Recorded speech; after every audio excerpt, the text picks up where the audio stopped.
Hey guys, and welcome to Pheas Airsoft, where today I'm going to be unboxing this Ssr4 from Novritsch.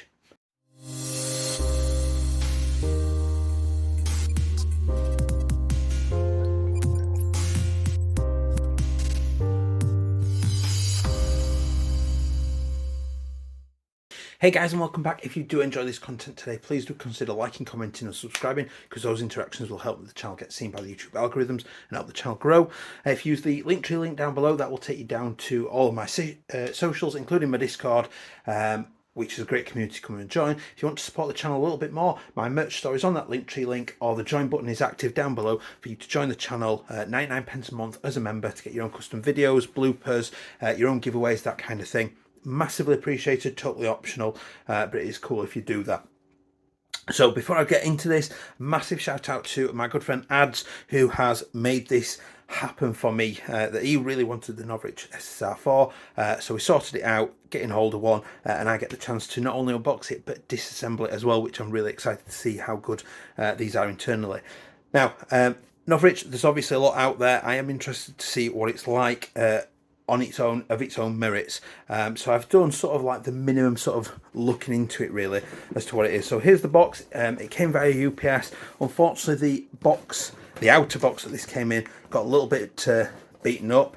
The box itself is compressed on a couple of corners. It's obviously not been very well looked after during transport, but you know, the box I'm sure has done its job. So we'll open that up. Fairly standard plain box.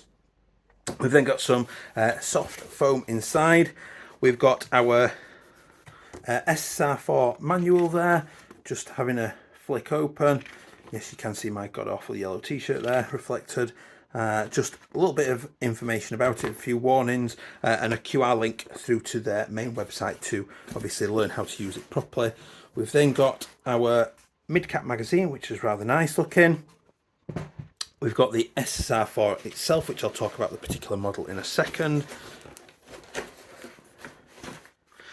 And we've got an unjamming rod and a large hex head or Allen key, which I'll get out because we'll need that shortly. And we'll get this box out of the way. So there she is. Now, I want to admit, that's a pretty nice piece of kit. So we specifically got the metal version, and it does have a different rail to the non-metal version. So on the polymer version, this rail runs all the way along the top here continuously. On this aluminium metal version, we've got a section at the front, a small section at the back, and then the receiver's railing, but this is left open. This is an M-lock mounting, so you've got top and sides as M-lock, and then you've also got a section on top. I do feel like it creates almost like a semi-speed soft sort of look about it in general, but I like that it's got the freedom then to mount things where you want, and reduces some of the weight as well. It's actually terribly well balanced. I'm quite impressed with that. So we've got the metal version. We specifically went for the one that's standard configuration of semi and auto, and we were looking for 0.9 to 1.2 joules, which means that it should be in the range of up to 360 FPS. So we'll have a look at that when we get onto the chrono and the rate of fire check and everything like that. So let's have a look at what this is both in there. So we've got a metal muzzle breaker there, slight twist in that as well, quite nice looking. There are no sights on it at all. That's obviously for you to add your own, whether it's a red dot, scope, that kind of thing. It's for you to accessorize. We've got our solid feeling looking rail unit, M-lock rail unit there, and there is a tiny, hopefully you can see that, a tiny bit of play in there, which I would sort of expect really, because you've got all of this space here that this barrel is not being secured or centralized and everything, so there is going to be some movement. I can say, looking down at the barrel, it does look very centralized down there, that it doesn't look like it's off to the side or anything like that.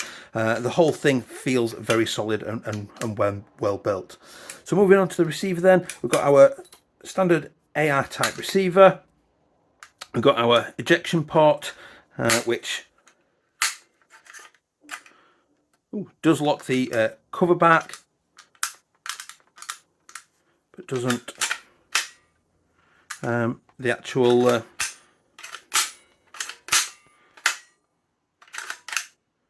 so that locks back, so the handle stays back partially and the dust cover stays open. There we go. But to expose the hop unit, which we'll talk about in a second, and I just push that forward. There's no release mechanism on that. Slightly disappointed. I was just looking down the mag well, there's not actually anything in there. I do apologise if the lighting's slightly off. I'm not in my usual filming location. I'm in another part of the house, relying on sunlight today.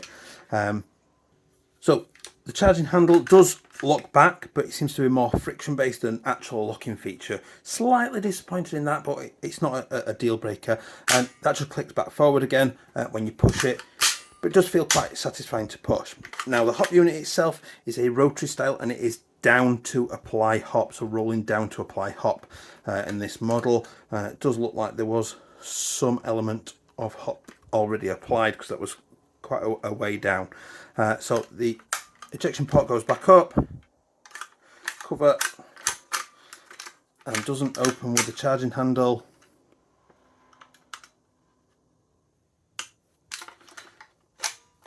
There we go. Took a good pull to get that to open. It seemed to open on the return of the charging handle though, as opposed to anything. So we've got a standard mag release, which it is a standard AR type, so it will take an enhanced one if you want an ambidextrous or anything like that. We've got a mock bolt release there. We've got our selector, which quite firmly clicks into place.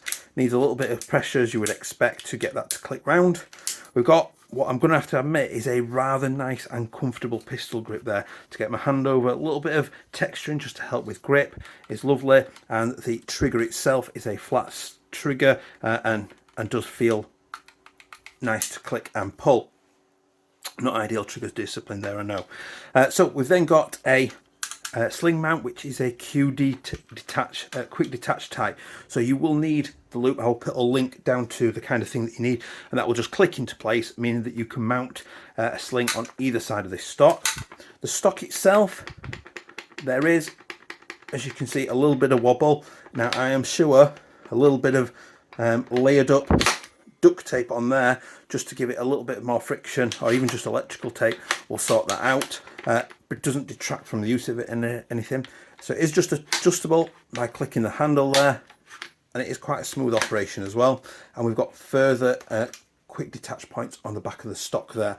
And then a lot of people like to see, it does say Novritsch on the back of that stock. I'll take that off to show you.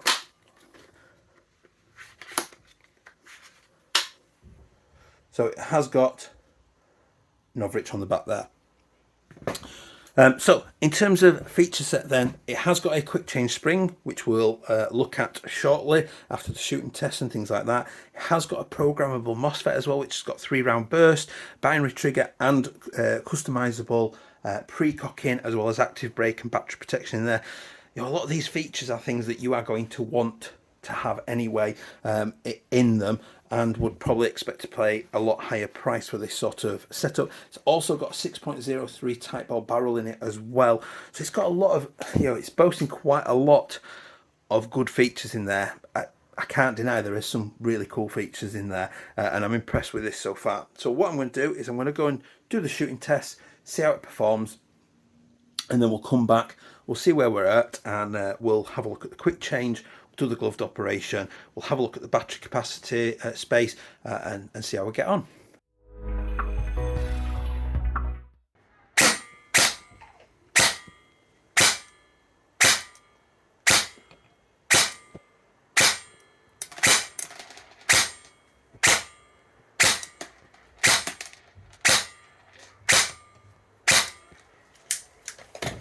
So lowest was 323, which was a randomer. Maximum was 368, so the average is about 363.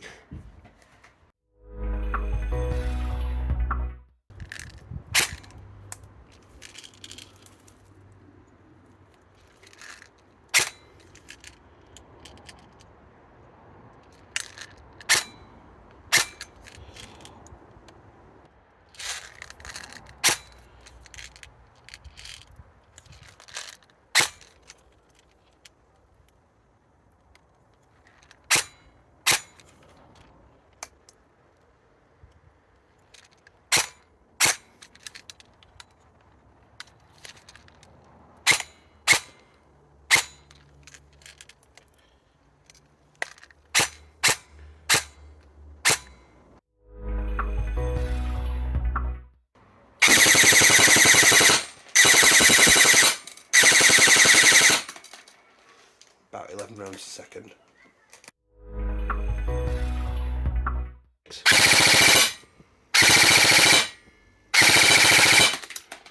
About 14 rounds a second.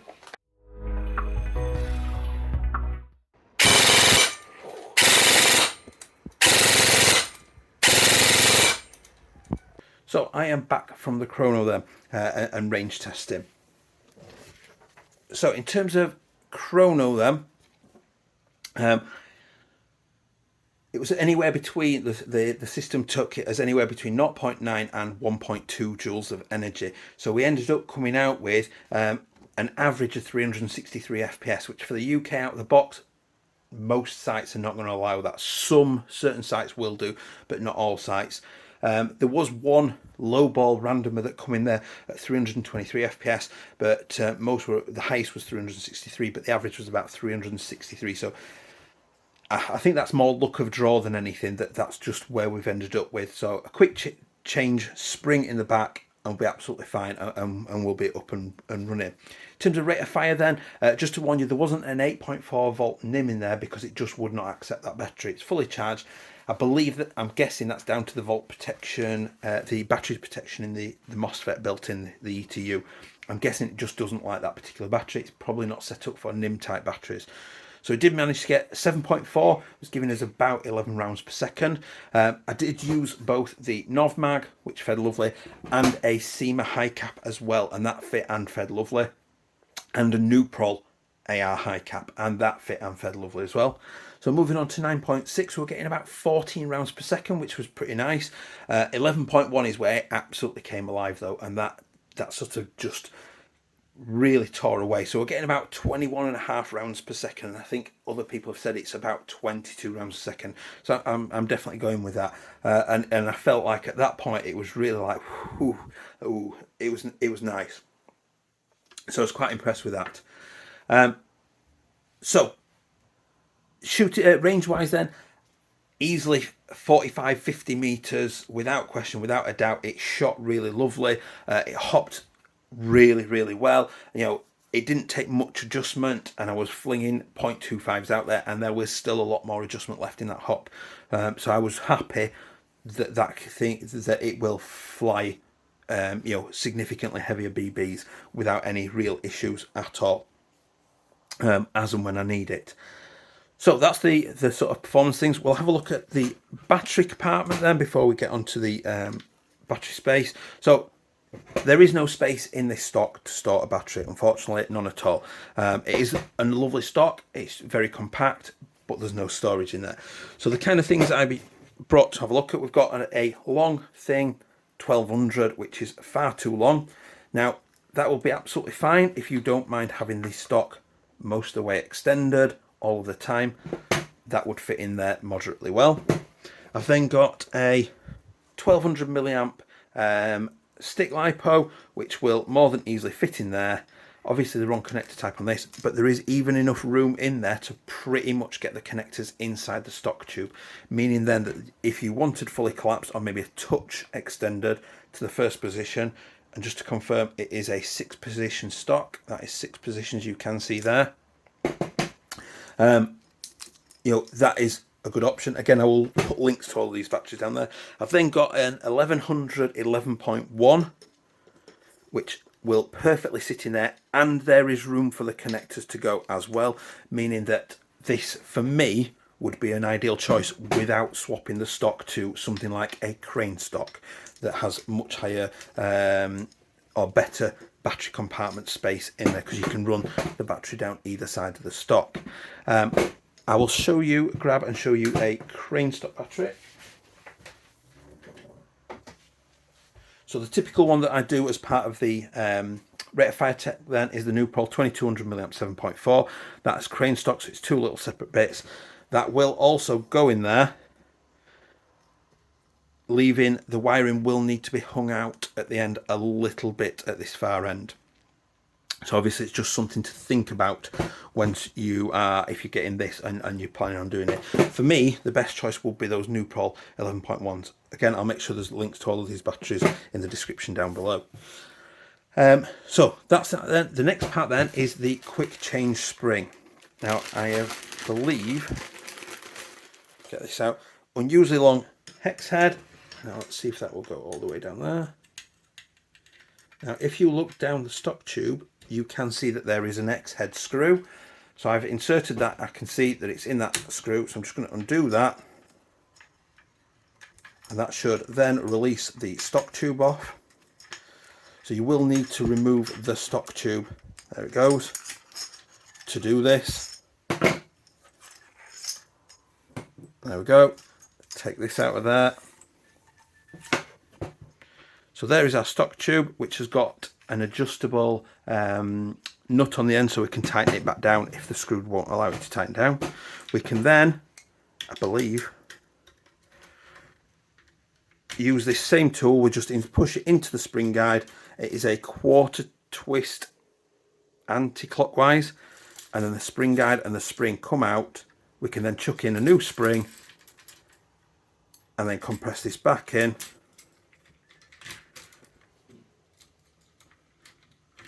Quarter turn, locks back in place. Our stock tube then comes back in.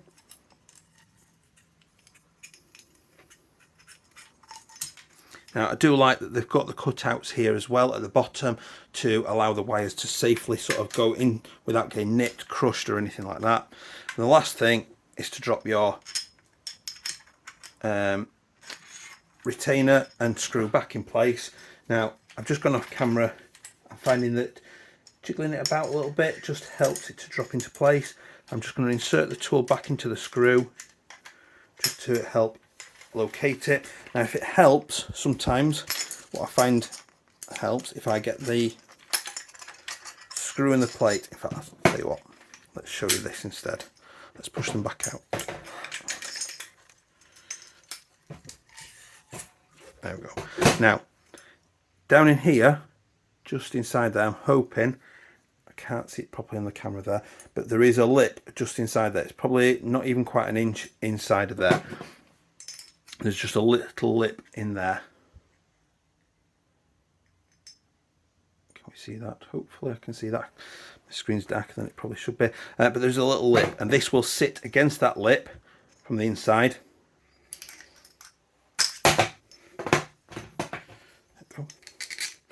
So what I'm going to do is I'm going to put the screw on the end of there. I'm going to slide it in until it comes up. Now, turn it around. Hopefully you can see that. The plate's got like a flat section to it, and that should go at the bottom. So this is the bottom of the stock tube. It should go at the bottom so the wires run as free as possible down into the stock tube and down the stock tube and out. So it can be a little bit of a trick to get in to do this. So I'm just going to feed that into it first. Slide that down. I'm then going to put that on the end of the tool because I know that the tool is long enough. Insert euphemism here. And we're just going to slide that down there. And then what I can do is I can see that the screw is coming straight out, and I'm locating it into the back of that spring guide. Locate that. I'm going to go backwards slightly until I get that click, so then I know that it's definitely in the threads, and I'm just going to tighten it down, keeping the wiring out of my way, and I can already feel that it's getting tight now. And there we go. I'm just going to check that it is correct where it is, and there we go. That is back on and sorted. Okay, so gloved operation then. You guys probably thought I'd forgot to do it, and I did, so I had to come back afterwards and film this. So gloved operation then. It's typically, I would expect that this is going to be easy. So in terms of mag release, absolutely fine. Shame it's not ambidextrous, would have been a nice touch, but absolutely fine. In terms of the magazine operating speed loader, I haven't got an issue with.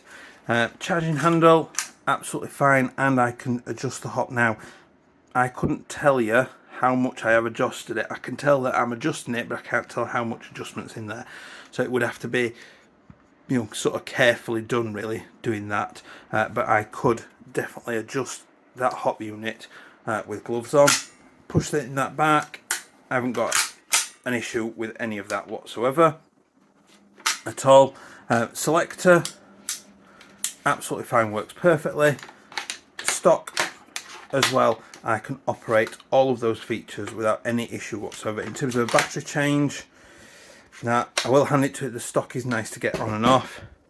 I can easily handle the battery change, getting that battery in and out and putting that stock back on even in the middle of a game. So I am happy that that is pretty damn easy to operate with gloves on. So in terms of overall then, we paid about 304 euros posted to the UK. I'll put a link down below. It's not as cheap as some of the other models, like the Double Eagle M900 series and things like that. But I can see why people are going for them, I'll be honest. I honestly didn't think I would come away liking it, but I actually quite like it. The one thing I forgot to say about the shooting test is the motor does sound a little bit scratchy, so I will be adjusting the motor a little bit, just because it sounds like it needs a little bit of adjustment to make sure that it's running really, really smooth. But you do get a lot for your money between the Type Bar, a pretty well featured ETU as well. You know, it looks and feels really well built in terms of it. You know, the thing is solid. There's no real movement in there at all. I've got to admit, I am pretty impressed with it, and I just wasn't expecting that at all to come out of this, that I would be impressed. So yeah, fairly really solid build, great feature set out of the box, really good performance out of the box as well. I'm looking forward to the disassembly to see how good a quality the internals are. That'll be a separate video that will follow this one next week. So I hope you've enjoyed that. I've thoroughly enjoyed myself. Massive shout out again to Ads for letting me use this. There will be the usual video photos straight after I finish talking of it dressed up a little bit for you to have a look at. Please do remember to like, comment and subscribe, and I will see you next time. Bye.